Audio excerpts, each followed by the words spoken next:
마음을 엽니다. 지평을 엽니다. 불통의 시대를 넘어 새로운 아침을 엽니다. 신율의 출발 새 아침. 신율의 출발 새 아침 3부 순서 광고 듣고 오겠습니다. 2588 상담원 하느라 아직 시집을 못 갔어요. 훌쩍훌쩍.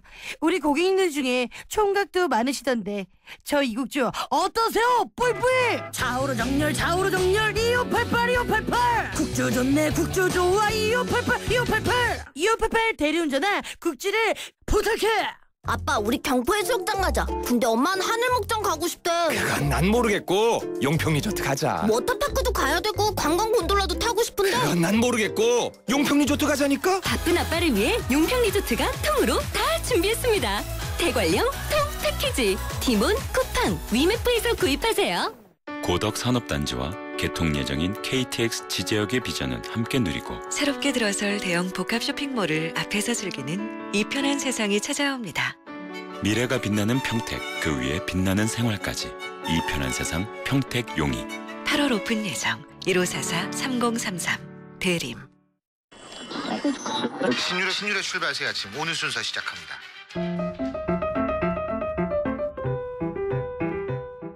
오늘 아침 당신이 듣고 싶은 뉴스 94.5MHz YTN 뉴스 FM 신율의 출발 새 아침.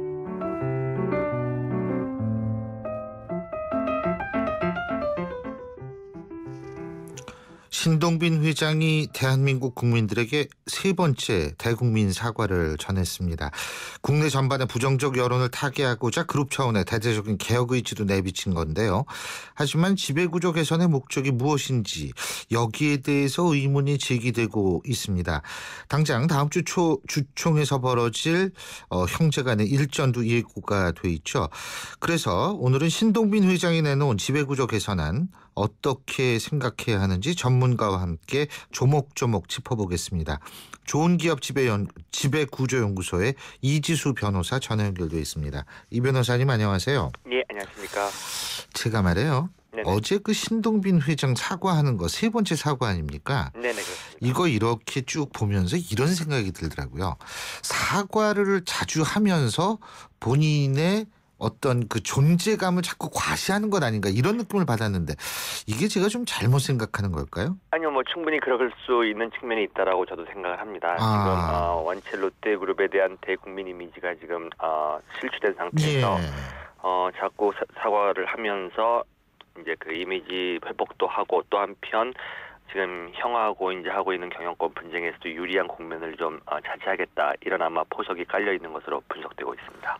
제가 왜 그런 생각을 하게 됐냐면요. 어제 네네. 이제 여러 가지 얘기를 했어요. 물론 그 얘기가 틀리다 맞다 떠나가지고. 네네. 근데 문제는 뭐냐면 뭐 예를 들면은 순환 출자 구조를 정리하고 지주회사 체제를 구축하겠다 뭐 이런 얘기 아닙니까? 예, 그렇습니다. 그런데 이런 것들이 과연 신동빈 회장 지금 상황에서의 신동빈 회장 혼자 얘기한다고 다 실현이 될 수 있을 것인가에 대해서 일단 의문을 가질 수밖에 없거든요. 어떻게 네네. 보십니까? 그렇습니다. 지금 중요한 포인트를 지적하셨는데요.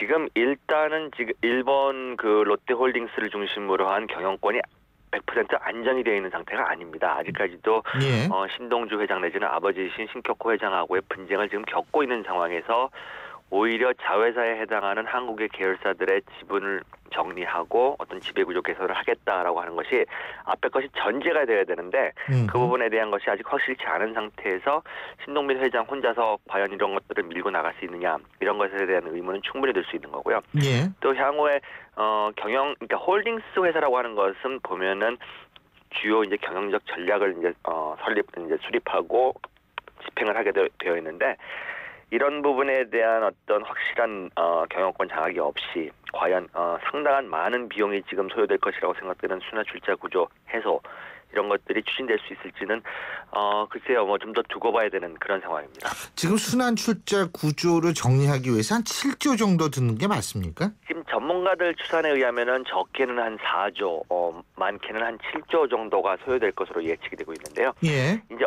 지금 어저께 발표한 거에 보면은 80% 정도를 해소하겠다라고 했는데, 예. 지금 롯데그룹 내에 존재하고 있는 416개의 순환 출자 구조 중에는 사실 많은 재원을 들이지 않고 해소될 수 있는 것들도 있습니다. 그렇기 때문에 그 80%가 우선 해소하기 쉬운 것부터 한다라고 하면은 한 4조 정도 재원이 필요하고요. 예. 만약에 지분을 많이 가지고 있는 순환 출자 구조를 해소하겠다라고 하면은 한 7조 정도까지도 이제 소요될 수 있다라고 하는 예상이 나오고 있습니다. 그런데요, 4조가 들든 7조가 들든 네. 이 돈이 들어가야 된다라는 사실 자체는 네. 그 돈이 어디로 가느냐도 중요한 거 아니에요. 이게 일본으로 가는 거 아니에요, 이 돈? 글쎄요, 이제 순환 출자 구조 해소를 어떤 방식으로 하느냐가 이제 문제가 되는데요. 예. 이제 순환 출자 구조를 해소할 때 보면은 지분을 가지고 있는 부분을 뭐 자사주로 매입한다거나 내지는 시장에 매각한다거나 이런 식으로 해서 해소할 수도 있는 거고 내지는 합병한다거나 이렇게 해서도 할 수 있기 때문에 그것이 100%다 어떤 일본에 있는 홀딩스 내지는 그 정점에 있는 회사로 흘러들어간다라고 쉽게 예단하기는 좀 어려운 상황이고요. 예. 그것은 해소하는 방법에 따라서 조금씩 차이가 있다라고 보면 되겠습니다. 예, 그렇군요. 어쨌든 어제 신동빈 회장이 얘기했던 예를 들면 호텔 롯데를 상장하겠다. 네네. 순환 출자 80%를 연말까지 해소하겠다. 네네. 지주회사 체제를 구축하겠다. 일본 계열사 지분율을 축소하겠다. 이러한 것들이 이루어지면 네. 진짜 신동빈 회장에게 200% 믿어서 이게 다 이제 이루어졌다라고 가정을 한다면 네네. 그러면 이 롯데 문제 해결이 되는 거예요? 글쎄요, 제가 볼 때도 핵심이 좀 빠져 있는 내용인 것만큼은 분명합니다. 지금 예를 들면은 이제 많은 분들이 오해를 하시는데 지주회사 체제로 전환이 됐다고 그래서 그러면은 그 그룹의 지배 구조가 좋아졌느냐? 사실 이 부분에 대해서는 논란이 많이 있습니다. 물론 소유 구조나 이런 것들이 간단하게 되고 명료하게 되기 때문에 예. 외부에서 어떤 식으로 소유 구조를 갖고 있다라고 하는 분석을 하기 쉽고 이해를 하기 쉬운 것만큼은 분명한데 예. 또 한편으로 생각하면 지주회사 체제라고 하는 것이 그 회장을 중심으로 한 그러니까 홀딩스를 중심으로 한 전체 그룹을 장악하는 그런 구조이기 때문에 과연 그 자체만으로 지배 구조가 개선됐다라고 속단하기는 좀 빠른 그런 상황입니다. 그렇기 때문에 일부에서는 어저께 이제 발표한 것들 중에 핵심이 빠져 있다. 이게 어떤 거냐면은 사실 지배구조 개선에 있어서 핵심적인 내용은 독립된 이사회를 구축하거나 이런 내용들이 있어야 됩니다. 예를 들면은 총수 혼자서 뭐 독단을 한다거나 이런 것이 제어될 수 있는 회사 내의 이사회를 중심으로 한 경영이라든지 네. 이런 것들이 좀 나와야 되는데 그런 것들이 어저께 내용에는 빠져 있고요. 그러다 보니까 결국은 자기 혼자 1인 어떤 지배 체제를 확고하게 하기 위한 것이 아니냐라는 그런 분석이 있는 것이 사실입니다. 지금 지배구조 말씀하셨는데 네네. 그것과 연관이 돼서 제가 좀 여쭤볼 게 있어요. 네네네. 지금 국회도 팔을 거두고 나선 것처럼 막 난리도 아니에요. 청문회 열겠다 말이에요. 그리고 뭐 롯데 일가들을 증인으로 출석시키겠다 이러는데 네네. 근데요 제가 진짜 궁금한 게 뭐냐면 그 국회에서 지금 롯데 문제 해가지고 뭘 물어보려고 그래요? 신격호 회장의 건강 상태를 물어보려고 합니까? 아니면 그게 국회에서 그런 식으로 롯데 문제를 파헤친다고 문제가 해결되는 건 아닐 거라고 보거든요. 저 역시 지금 정치권에서 지금 하고 있는 행태가 사실 만족스럽지 못한 것은 사실입니다. 예. 지배 구조를 개선한다는 것이 하루아침에 되는 것도 아니고요. 예. 여러 가지 복합적인 제도들을 개정해 나가고 또 인식 자체도 바꿔나가야 되는 어떻게 보면은 상당한 시간이 소요되는 그런 것들인데 이런 사태가 이제 불거지고 그러면은 정치권이 잘 아시다시피 이제 뭔가 조치를 취하는 듯한 모습을 또 국민들에게 보여야 되기 때문에 상당히 시끄러워지다가 또 이것이 조금 조용해지고 잠잠해지면은 언제 그랬냐는 듯이 별로 그거에 대한 어떤 후속 조치라든지 필요한 입법을 하지 않는 그런 과거의 모습들을 많이 봤는데요. 사실 이번 정권만 해도 그렇습니다. 경제 민주화라고 하는 것을 내걸고 대선 과정 중에 이제 많이 말씀을 하셨는데 막상 이제 대통령이 되시고 나서는 거기에 대한 어떤 실효적인 어떤 조치를 취하거나 이런 모습들이 없거든요. 그러니까 제발 이번에는 좀 일회성 그런 것들이 아니라 좀 이것에 대한 필요한 조치들을 좀 취했으면 하는 그런 바람입니다. 제가 이런 거를 여쭤본 이유는 뭐냐면 네네. 사실은 롯데 문제를 계기로 해서 불거진 것이지 네네. 지금 롯데에 있어서의 지배구조 문제와 소유구조 문제라는 것이 롯데에만 한정된 것이 아니지 아주 않습니까? 정확한 지적입니다. 이거는 사실 우리나라 전체 재벌 기업에 해당하는 문제고 맞습니다. 사실은 재벌 이제 2세, 3세까지 내려오다 보니까 네네. 재벌 소유구조, 지배구조의 문제점이 골물대로 골마서 맞습니다. 이제 터져 나온 건데 말이에요. 네, 맞습니다. 그렇다면 정치권이 그런 문제에 대해서 심층적이고 근본적인 문제 접근을 해야지. 맞습니다. 무슨 쇼처럼 롯데 문제 불거졌다 그러면 롯데 이 경영진 뭐 신격호, 신동빈, 신동주 회장 불러가지고 뭐 한다. 이게 참 보는 사람으로 하여금 당혹스럽게 만든다는 얘기죠. 그렇습니다. 저도 100% 동감을 하고요. 지금 정치권에서 오고 가고 있는 이야기들을 보면은 사실 근본적인 어떤 우리나라 경제 시스템에 대한 문제를 해결하겠다라는 접근보다는 어떻게든지 롯데그룹에 초점이 맞춰져 있는 그런 식의 이야기들이 나오고 있는데요. 그런 부분에 대해서는 조금 저도 실망스러운 부분이 있고요. 사실 아까도 말씀드렸습니다만 지배구조, 우리나라에 재벌이 존재하기 시작한 지가 뭐 길게는 한 50년, 짧게는 한 30년 정도 되는데 예. 이것이 지금 대한민국 경제에 깊은 뿌리를 받고 있습니다. 예. 그것의 문제점을 제거하기 위해서는 이것이 하루아침에 되는 것도 아니고 여러 복합적인 지금 제도들이 바뀌어야 되고 뭐 상법, 공정거래법, 그다음에 세법까지 이런 모든 것들이 지금 전체적으로 개선이 되어야 되는 상황인데 어떤 그런 제도적인 틀을 이야기하는 게 아니라 자꾸 이슈 중심으로 접근하는 것 자체가 너무 정적이지 아닌가라는 생각을 해봅니다. 사실 박근혜 대통령을 비롯한 정부에서도 고민이 많이 될 거라는 건 충분히 이해가 됩니다. 왜냐하면 좀 있으면 광복절이고 광복절 특사를 하지 않습니까?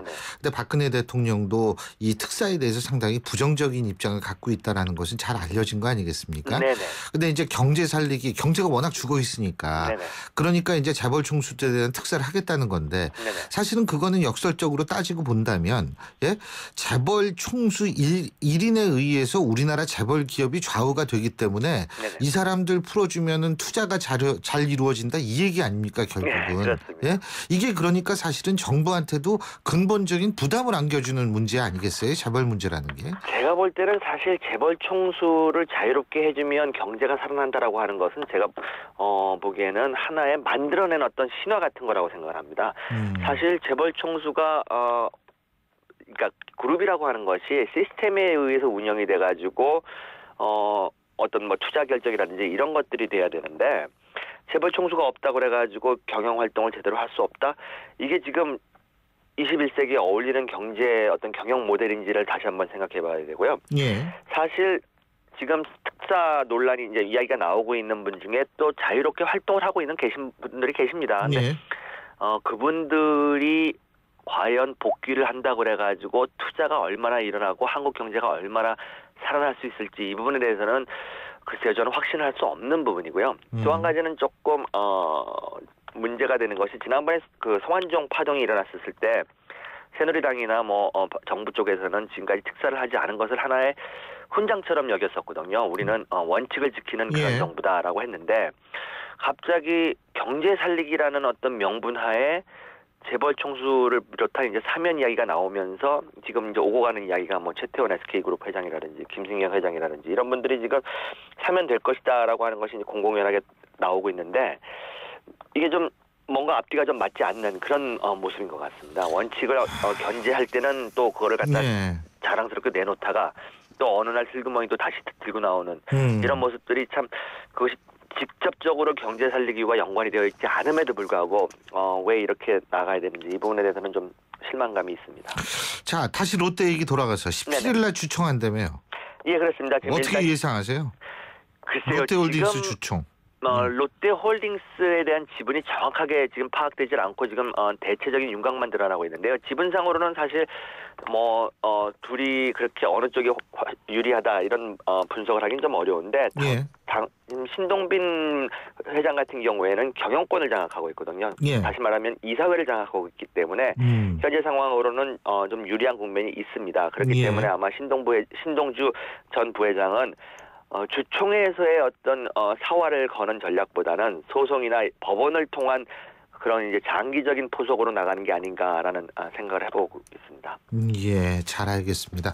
오늘 말씀 여기까지 듣겠습니다. 고맙습니다. 네, 감사합니다. 예, 지금까지 좋은 기업 지배구조연구소의 이지수 변호사였습니다.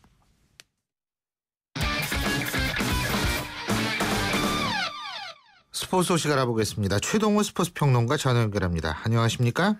예, 안녕하세요. 예, 그 프로야구에서 넥센 박병호 선수 말이에요. 예. 이 NC 테임스 선수하고 홈런 경쟁이 치열한데 어제 예. NC하고 넥센의 경기에서 두 선수가 모두 홈런 쳤어요. 예? 예, 그렇습니다. 말씀하신 대로 이 박병호 선수하고 테임즈 선수가 현재 홈런 왕 경쟁을 벌이고 있거든요. 예. 근데 어제 NC하고 넥센이 만난 겁니다. 그래서 먼저 이 테임즈 선수가 먼저 3회 초에 5월 투런 홈런을 터뜨리면서 박병호 선수 앞에서 한 개의 차이로 쫓아갔거든요. 예.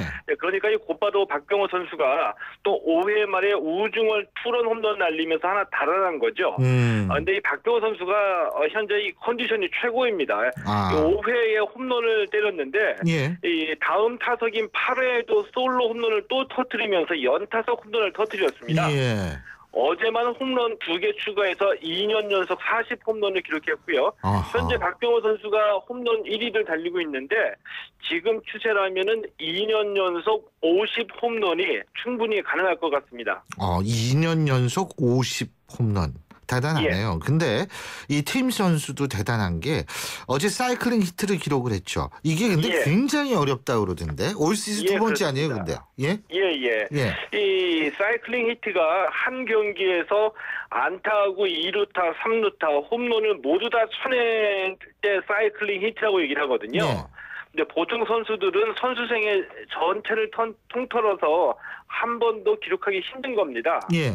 근데 어제 이 테임즈 선수가 이 사이클링 히트를 쳤는데 지난 4월 9일에 이어서 한 시즌에 2번이나 사이클링 히트를 기록한 거고요. 이 한 시즌 2번 사이클링 히트는 KBO 리그에서는 최초입니다.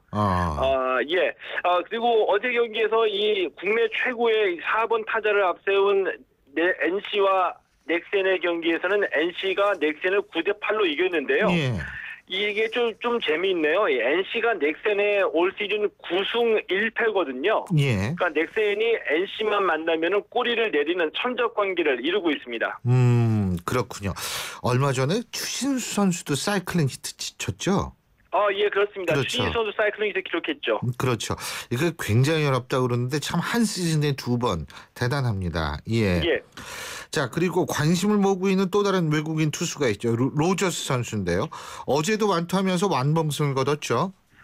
예, 이 로저스 선수 어제 이 KT전에서 완투하면서 한 점도 내주지 않는 완봉승을 거뒀거든요. 이 두 경기 연속 완투승인데요. 이 두 경기에서 1실점할 정도로 아주 빼어난 투구를 선보이고 있습니다. 이 KT가 어떻게 패했는데 KT가 8월 들어서 타선에 불이 붙은 팀이거든요. 예. 근데 어제 경기에서 안타 3개에 그칠 정도로 로저스 선수가 이 KT 타자들을 꽁꽁 묶었고요. 이 데뷔 후 곧바로 2연속 완투승은 로저스 선수가 KBO 리그 역사상 처음이고 경기에서는 한화가 4대 0으로 이겼습니다. 그렇군요. 자, 그리고 선두 삼성. 이 삼성이 LG에 졌네요. 예, 이 삼성은 LG에 3대 7로 패했고요.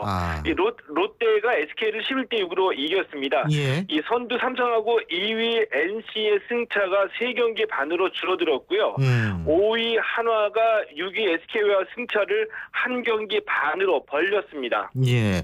이래서 야구가 재밌는 것 같아요. 보면은. 예. 이 1위가 막 엄청난 표차래. 이게 참 정치를 가다 보면 다 표차예요. 이 점수 차이로 지고 말해요. 이게 재밌는 것 같습니다. 1번 무대에서도 우리 선수들 활약이 두드러졌는데 오승환 선수 세이브 추가해서 시즌 33세이브죠. 예, 한신의 오승환 선수 어제 주니트전에서 세이브 한 개를 추가했거든요. 예. 3경기 연속 세이브인데 시즌 33세이브로 센트럴리그 세이브 단독 1위고요. 예. 이 소프트뱅크 이대호 선수도 2경기 연속 홈런을 기록을 했습니다. 어제 오릭스전에서 솔로 홈런 터뜨리면서 시즌 23호 홈런을 기록했고요. 그리고 또 한 명의 이 지바롯데 이대훈 선수도 라쿠텐전에서 선발로 등판해서 이 4이닝 무실점으로 호투했는데 5회에 폭우로 노게임이 선언이 됐습니다.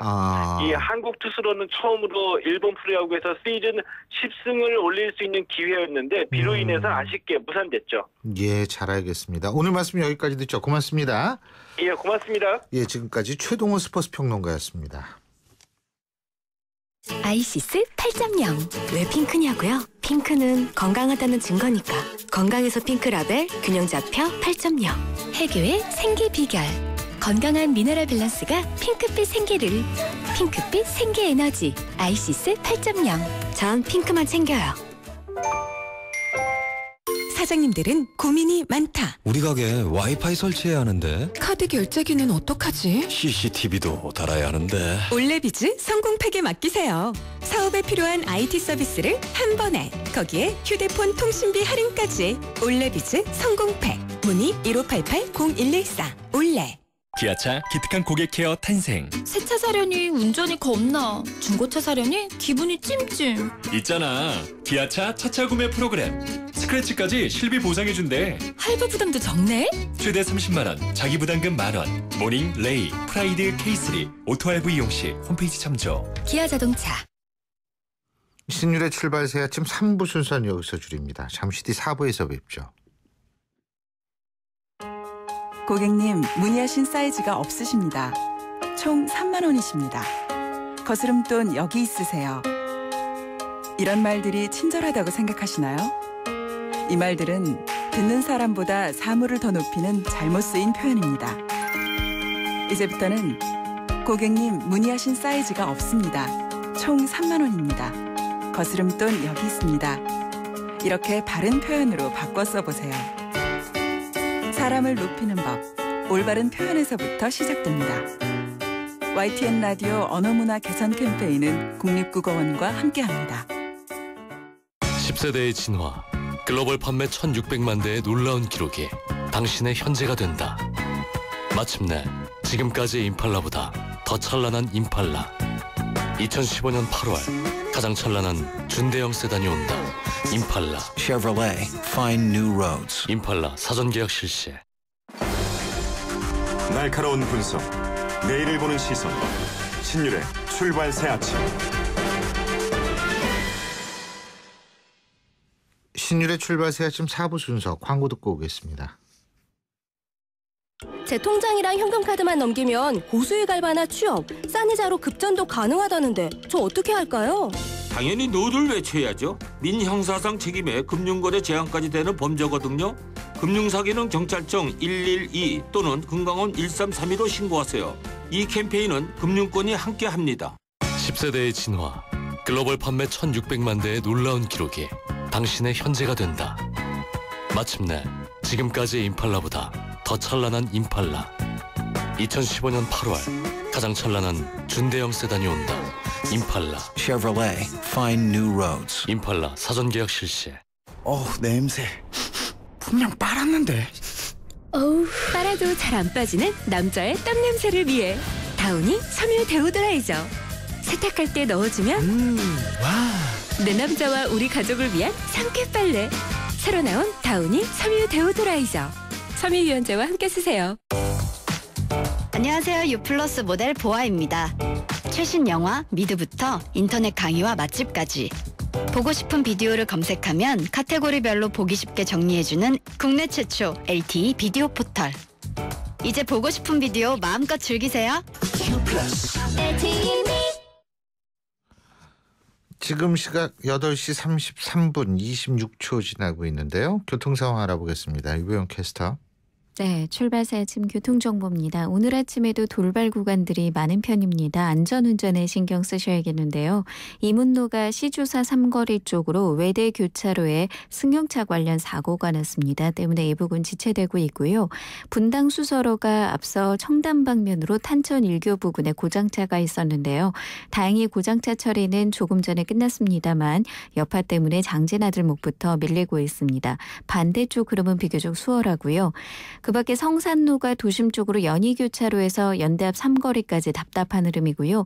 양화로도 홍대 입구역 부근, 이후로 신촌로, 신촌교차로 부근에서 도심 방면으로 각각 정체를 빚고 있습니다. 경인로도 도심 쪽으로 오륜아들목에서 고척교, 이후로 구로역 부근, 물레동 사거리에서 영등포역 구간 속도를 못 내고 있습니다. 출발 새 아침 교통정보 유보연이었습니다. 역사의 시선으로 뉴스를 읽어봅니다. 히스토리 뉴스. 히스토리 뉴스 순서인데요. 자, 오는 토요일 광복 70주년이죠. 광복 70주년인데 이 카토야마 유키오 일본 전 총리가 오늘 오후에 서대문 형무소 역사원을 방문한다고 합니다. 2001년에 고이즈미 전 총리의 방문 이후 매우 이례적인 일이라고 하는데요. 그런데 이런 이례적인 일, 지금 일본 돌아가는 것도 굉장히 이례적입니다. 아베 총리가 하는 일, 이것도 이례적이라고 할 수밖에 없겠죠. 반대쪽입니다만. 그래서 오늘 광복 70주년을 맞아서 서대문 형무소에 얽힌 얘기 나눠보겠습니다. 오늘도 역사학자 전우용 박사님 스튜디오에 나와 계십니다. 어서 오십시오. 네, 안녕하세요. 예, 이 서대문 형무소, 지금 그게 이제 거기 독립문이 있고 뭐 이런 자리 아닙니까? 그렇죠. 그게 언제 만들어졌어요? 완공되기는 1907년 말에 완공이 됐고 감옥으로 사용되기 시작한 것은 1908년부터인데요. 1908년. 예. 뭐 아시다시피 이제 1905년 울산의계약을 계기로 해서 전국적으로 의병 운동이 확산되었고요.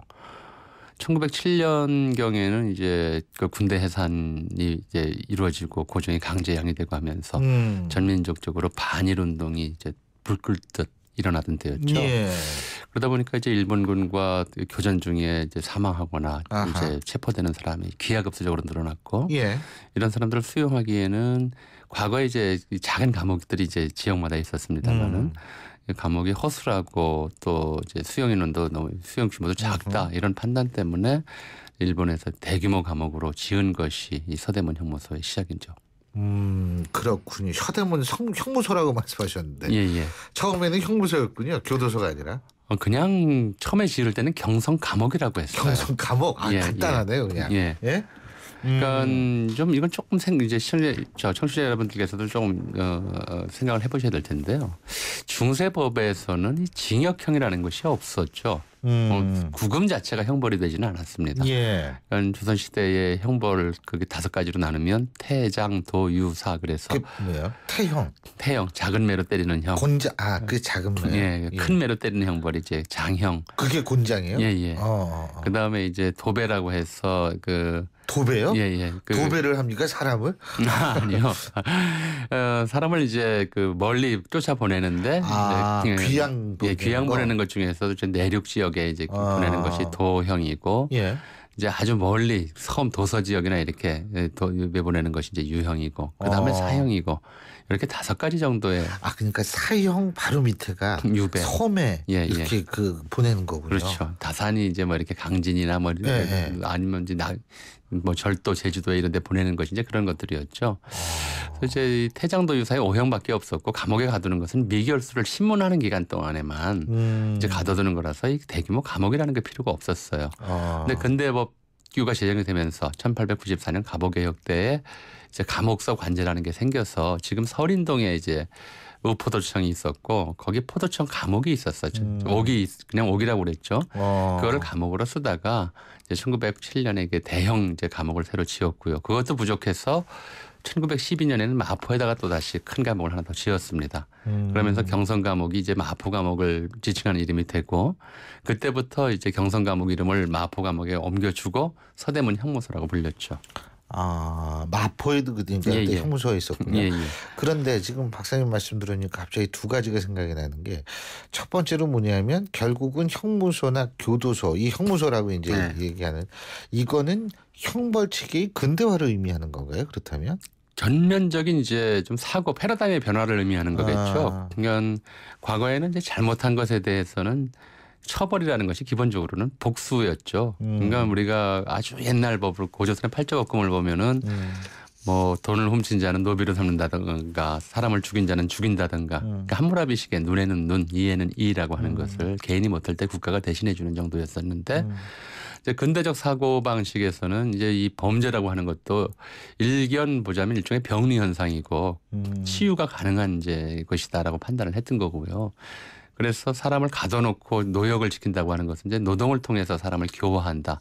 그러니까 교도소라고 하는 것은 기본적으로는 교화 가능하다는 판단에서 붙은 이름이고요. 근데 그 교화의 가능성을 좀 깊이 보지 않는다면 이제 노역을 통해서 지은 죄값을 치러라라고 하는 이제 약간 보복적 성격이 남아 있지만 눈에는 눈, 이에는 이식의 보복은 아닌 이제 그런 형태의 좀 형벌 개념이 남아 있고요. 아직도 그 두 가지 개념은 통일되지 못한 채 지금 싸우고 있죠. 제가 그 왜 이것도 여쭤봤냐 하면 아까 그 뭐 이 장형, 뭐 태형, 뭐 그리고 유배 가는 거 있잖아요. 이런 거 말씀하셨는데 뭐 사형이야 그렇다고 치더라도 그런데 그 많은 사람들이 이제 광복절에 특사한다 그러지 않습니까? 근데 그 특사라는 게 왕조 전통이다 이런 얘기를 하는데 자 가만히 생각해 보면 그 뭐 감옥도 없는데 무슨 특사가 있나? 그 귀양 같은 사람을 그러면은 용서해 주는 게 특사였어요 그때는? 특별 사면이라고 하는 게 따로 있었고 신원이라고 하는 게 따로 있었어요. 그러니까 신원이요? 이제 재판 과정에서 잘못이 있어도 왕이 잘못을 인정하지는 않으니까 자기가 볼 때는 정말 억울하게 이제 감옥에 간 사람이다. 이런 풀어줘야죠. 그런데 뭐 재판이 잘못됐다 인정하기는 어려우니까 그냥 네가 억울했다는 걸 내가 나중에 인정하마 이 정도로 넘어져서 풀어주는 게 하나 있었고요. 특사라고 하는 것은 정말 이제 나라에 우환이 있거나 큰 경사가 있을 때 만민이 죄인조차도 이제 그 기쁨을 같이 누려야 한다는 취지에서 모든 감옥문을 열고 죄수들 풀어주는데 이때도 안 풀어주는 사람들은 있었어요. 특히 이제 경제사범 장호죄라고 해가지고 뇌물 받아 먹거나 이제 백성들의 좀 그 뭐랄까요 어려움을 좀 가중시켰거나 이런 범죄자들 대역죄하고 이런 죄인들은 대사령 때도 풀어주질 않았죠. 감옥문이 개방되는 날이 있기는 있었군요. 옛날에도. 옛날에는 근데 그러기 쉬웠을 거예요. 왜냐면 왕 마음대로 했으니까. 그렇지 않습니까? 마음대로 못했죠. 마음대로 못했어요? 그럼요. 그것도 다 이제 신하들이 통촉하여 주시옵소서. 그러면요 계속 이제 압력을 넣고 방해를 하고 때로는 이제 그 뭐랄까요 좀 졸르가 되고 이러니까 어쩔 수 없이 하는 경우들도 있었죠. 통촉하여 주시옵소서. 맨날 사극보면 이거 나오는데 실제로 그런 얘기 자주 안 했을 것 같아요. 근데 이제 그 왕면전에서 어떻게 감히 통촉하여 통촉이라는 거는 이제 밝게 살펴 주시옵소서인데 그렇죠. 왕이 너 이제 바꿔라 이거 아니에요? 그러니까 그렇죠. 쉽게 얘기한다면. 근데 뭐 그거 왕이 쓸데없이 고집 부릴 때는 할 수도 있는 말이었죠. 그 정도의 이제 자유 토론은 많이 되던 방식 그 상황이었으니까. 그렇군요. 근데 서대문 아까 이제 마포 형무소한테 경성이 감옥이라는 이름을 넘겨주고 서대문에 있는 서대문 형무소가 서대문 형무소가 됐다 그러는데 제가 아까 이제 사실은 저 어렸을 때 독립문이 원래 거기 안 있었어요. 이게 자리를 좀 옮긴 거거든요. 제가 그 근처에서 어린이 시절을 쫙 보냈기 때문에 잘 아는데 거기가 사대문 밖이라고 볼 수 있나요? 바뀌죠. 바뀐가요? 그래서 형무소를 거기다 지은 건가요? 그런 면도 있지만 몇 가지 좀 고려할 부분이 있죠. 일본인들이 한국을 강점한 다음에 특히 서울에서 공공시설들의 입지를 선정할 때는 나름대로 신경을 많이 썼어요. 어떻게 하면 한국인들의 자존심을 꺾어 누르고 또 어떻게 하면 일본인들에 대한 이제 복종심을 유도할 수 있을까 이런 것들을 나름대로 살폈던 것 같아요. 이 경성감옥과 같은 때 지었던 것이 이제 대한의원이라고 하는 그러니까 병원과 감옥을 같이 지었어요. 이것은 굉장히 좀 함축적인데요. 사실은 유럽에서는 18세기 대감금의 시대라고 해서 병원과 감옥이 같은 시설에 묶여 있었어요. 그러다가 시간이 흐르면서 이제 병자와 범죄자를 구분해서 분류하는 별도의 시설로 발전해 나간 케이스인데요.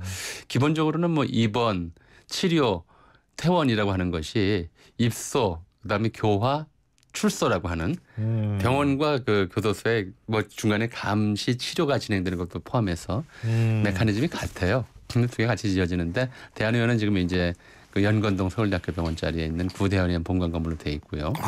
창경궁 바로 맞은편에 있죠. 이 경우에는 이제 독립문 바로 뒤에다 지었는데 묘한 것이 이 일제강점기에는 독립이라는 글자가 금기어였어요. 신문에도 독립이라는 글자를 거의 쓰지를 못했고 기사가 쓰면 검열관이 지워서 내보냈어요. 왜 문신립독도 있었지 않습니까? 문신립독 왜 제가 기억이 나냐면 중학교 때인가 어제 교과서를 보니까 독립신문인데 그 거꾸로 읽었어요. 이 거꾸로 썼잖아요. 오른쪽에서 왼쪽으로 써가지고. 그래서 그런 상황에서도 독립문의 현판을 놔뒀을 뿐만 아니라 독립문 자체를 계속 보존을 했거든요. 왜 그랬을까라는 이제 의문들을 많이 갖는데 제 생각에는 이게 이제 감옥과 독립문 사이의 상호 연상 과정을 좀 노렸던 거 아닌가 싶어요. 예. 그럴 가능성이 좀 높고 왜냐하면 1920년대 안창남이라고 우리나라 최초의 비행사가 있죠. 예, 비행을 예, 했는데 예. 일부러 이제 그 독립문과 서대문 감옥 상공을 그 상공을 돌았어요. 돌면서 나중에 내려와서 뭐라고 썼냐면 감옥에 있는 우리 동포들도 내 마음으로 알아주었을지 뭐 이렇게 대단히 은유적으로 이제 상황을 표현을 했는데 이 서대문 감옥이 생기면서 독립문이라고 하는 것이 이제 독립적인 인지 대상으로서의 입지를 잃어버리고 서대문 감옥에 부속된 시설처럼 느껴지게 돼요. 그래서 지금도 서대문 독립공원이라고 이제 부르는데 당시 사람들한테 이제 아마 그런 식의 이미지 연상작용이 있지 않았을까 싶어요. 독립을 생각하면 감옥이 기다린다. 뭐 이런 식의 독립과 감옥을 묶어버리는 그런 좀 이제 공간 정치의 술수를 쓴 것이 아닌가 싶습니다. 그렇군요. 근데 이 서대문 형무소 서대문 사실 이게 굉장히 오래 있었잖아요. 그 장소에 제가 대학 다닐 때 이게 한 80년대 말까지 있었지 않습니까? 그래서 사실 여기가 굉장히 전 역사가 깊다라고 보는 것이 80년대 말이라는 게 우리나라에서의 군사 독재가 존재했던 시기 얘기하는 거 아닙니까? 네네. 그러니까 5.16 군사 쿠데타 이후에 계속 존재해 왔던 어떤 군사 독재에 저항했던 사람들도 들어가고 그 전에는 독립했던 사람들도 들어가고 그러니까 상당히 한국 역사를 함축적으로 상징할 수 있는 곳이 이곳인 것 같아요. 수감자들을 보면. 그러니까 이제 일제강점기에는 주로 이제 독립운동가들이 많이 수감이 됐지만 또 그 밖에 잡범들도 역시 수감이 됐었고요. 잡범들도. 해방 이후에도 뭐 마찬가지였고 특히 그렇겠죠. 해방 이후에는 이제 민주화 운동했던 분들이나 이제 뭐 잡범들도 있었지만 또 한편으로는 이제 권력형 비리로 구속됐던 사람들, 도심부에 제일 가까우니까 면회하기도 쉽고 지금도 왜 요즘 특별히 재벌가의 감옥에 가면 변호사들이 하루 왼종일 면회하면서 감옥살이 안 하는 것처럼 이렇게 해준다고 하지 않습니까? 그러기에는 그 반응이 뭐 어제 오늘 생긴 건 아니니까요. 그런 것들로 보자면 이제 온갖 사람들이 다 들어가 있었겠죠. 그런데 지금 말씀하신 것처럼 이제 한국 이제 헌법 정신에서 놓고 보자면 우리가 광복 70주년이니까 우리 대한민국 헌법이 3.1 정신을 계승하고 4.19 민주 이념을 계승한다. 이제 이 두 가지를 명확히 헌법 전문에 적혀놓고 있기 때문에 그런 헌법 정신과 관련해서 보자면은 지금 말씀하신 대로 이 서대문 형무소였던 것이 헌법 정신이 어떻게 이제 헌법 정신을 좀 담고 있는 우리 역사의 상징적 성소다 이렇게 얘기해도 지나치지 않겠죠. 근데 이제 사실 서대문 구치소와 그죠? 네. 서대문 이 교도소 이거 구치소와 교도소는 다르잖아요. 네. 그러니까 구치소 같은 경우에는 형이 확정되지 않은 사람은 일단 그렇죠. 근데 그게 서대문 구치소였었잖아요. 근데 이제 제가 독특하다고 보는 것이 뭐냐면 구치소가 됐던 교도소가 됐던 간에 그 공간 안에 일제시대 때 같은 공간 안에 고문을 할 수 있는 공간이 있었다는 건 이건 사실 기가 막힌 일 아니에요. 근대법으로 보면 그렇죠. 그런데 이게 이제 우리가 고문이 이루어지는 장소가 교도소 안에 있느냐 없느냐는 그게 중요한 건 아닌 것 같아요. 고문이라는 반인륜적 행위가 당연하죠. 일상적으로 이루어졌다는 얘기고요. 그렇죠. 그리고 사실은 뭐 증언이나 실제 상황을 놓고 보더라도 구치소에 일단 들어가면 구치소에 들어가든 교도소에 들어가든 고문이 이루어진다 하더라도 그건 오히려 그 이전에 이루어졌던 고문에 비하면 아무것도 아니었다는 것이 이제 그 당시 사람들의 대부분의 기록이죠. 그러니까 구치소에 들어가기 전에 그 소위 말하는 경찰서나 이런 데서 당했던 고문에 비하면 교도소에 들어가서 들어가는 고문은 아무것도 아니다. 그렇죠.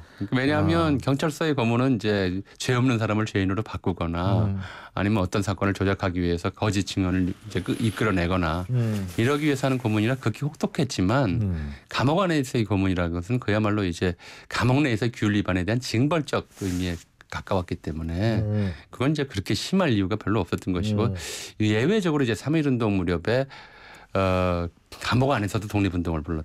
만세를 했다. 그렇죠. 이거죠. 유관순에 관한 기록도 그렇고요. 당시 간수들의 증언도 그래요. 감옥 안에 들어와서도 계속 만세를 불렀기 때문에 일본 이제 교도관들이 단속해라, 강하게 고문해라 이렇게 이제 지시를 했는데 한국인 관수들은 자기가 선생님이라고 마음속으로 그 감옥에 와서 만세 부르는 사람들이 자기가 선생님이라고 생각하는 분들인데 그렇게 대할 수가 없어서 정말 괴로웠다. 우리 모두 이제 심지어 조선인 간수들이 그런 결의까지 하려 했었다고 그래요. 우리도 전부 이 감옥 간수를 그만두자. 아무리 우리가 먹구멍이 포도청이더라도 우리 동포를 이렇게 괴롭히면서 살 수 있겠느냐. 이랬다고까지 하는데 하여튼 그런 정도의 좀 일종의 고문 행위는 있었지만 감옥에서의 고문은 이제 그 경찰서의 고문에 비하면 아무것도 아니다. 이렇게 볼 수 있겠죠. 근데 오늘 우리가 사형 얘기 왜 이렇게 많이 하는지 앞에도 사형제도 존폐 문제에 대해서 찬반 입장을 들었는데 지금도 우리나라의 교도소 내에 사형장이 있을 겁니다. 있기는 사형제 폐지가 안 돼서 실질적 사형제 폐지 국가이기 때문에 안 쓴 지는 오래됐겠지만 있기는 있을 텐데 서대문 구치소 내에서는 실제로 집행된 사형장이 있었죠. 예, 있죠. 그죠? 예. 지금도 거기 이제 사형장이라고 하는 안내판이 붙어 있고요. 현재 공원 내에. 사형장 앞에 통곡의 미루나무라고 하는 나무 앞에도 작은 안내판이 붙어 있어요. 사형장 바로 앞에 있는 그 미루나무가 한 그루 있는데 이름이 통곡의 미루나무예요. 사형장으로 끌려 들어가는 죄수들이 그 나무를 한 번씩 끌어안고 이제 마지막으로 눈물을 흘리는 나무였다고 그러는데 묘한 것이 그 나무가 잘 못 자라요. 같은 때 심어진 나무들에 비해서 훨씬 왜소하고 잘 못 자라서 이게 우리가 식물도 음악을 들려주면 잘 자란다고 그러잖아요. 근데 이게 얼마나 괴롭고 아픈 사람의 마지막 눈물을 받아준 나무다 보니까 호로네, 호로. 나무가 못 자란답니다. 예, 좀 더 가서 보실 수가 있어요. 아무데나. 아니, 거기 가보죠. 솔직히 거기 이 박물관이 됐죠 지금은. 역사관이죠. 역사관이 됐죠. 역사관이 된 이후에는 가보질 않았어요. 그래서 제가 잘 모르는데 어쨌든 지금 그런 고문, 사형, 사형당한 독립투사들 서대문 형무소에서 그런 분들 지금 기록 다 남아 있죠. 남아 있죠. 대표적으로는 이제 1900 합방 전에, 그러니까 강제병합 전에 의병 전쟁으로 했던 허위, 이강년 같은 분들이 거기서 사형을 당했고요. 또 일제강점기에는 이제 사이토 총독에게 폭탄을 던졌던 강우규 의사라든가. 또 60만 세 운동 당시에 역시 사이토 총독을 오인해서 이제 칼로 저격하려다 실패했던 송학선 의사라든가 이런 분들이 다 이제 서대문 형무소 사형장에서 사형을 당했고요. 또 확증되진 않는데 서대문 형무소에서 사형수들의 이제 시신을 묻는 곳이 거기 이제 금화터널 지금 나와 있습니다만은 그 산 뒤로 있었다고 그래요. 이제 가족에게 인계를 하는 경우도 있는데 안 하는 많은 경우는 많았겠죠. 이제 가족 없이 만주에서 건너와서 단신으로 이제 의거를 하고 이렇게 돌아가니까 일부러 안 줬을 수도 있어요. 일본이. 이제 그걸 수습하겠다는 가족이 안 나오는 경우들이 많았어요. 독립운동가 같은 경우에는 만주에 나 있거나 이렇고 자기 혼자 와서 이거를 버리고 사형당하고 이런 경우였고 그걸 또 찾아와서 이렇게 수발하려는 가족들이 쉽지가 않았죠. 그러니까 이제 그 뒤로 이제 터널을 뚫어서 죄수 무덤을 만들었다 이런 말도 있는데 그 터널 작업은 이제 확인되지는 않았는데 아마 서대문 형무소 뒤쪽 지금 금화터널 주변에는 이제 이 사형수들 묻는 무덤도 있었던 것 같습니다. 우리가 광복 70년이 됐습니다. 근데 아직도 우리가 그 얘기를 하는 이유는 사실상 우리가 그만큼 과거를 제대로 극복하지 못했기 때문이라고 생각합니다. 그리고 일본이 아직도 과거의 행위를 자신들의 행위를 인정하지 않기 때문이라고 생각을 하는데요.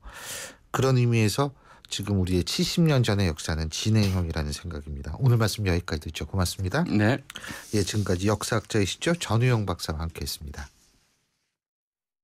사장님들은 고민이 많다. 우리 가게 와이파이 설치해야 하는데 카드 결제기는 어떡하지? CCTV도 달아야 하는데 올레비즈 성공팩에 맡기세요.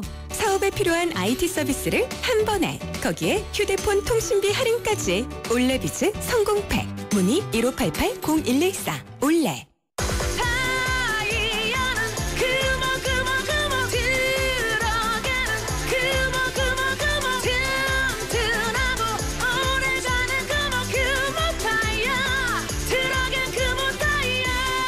타이어의 히트 상품.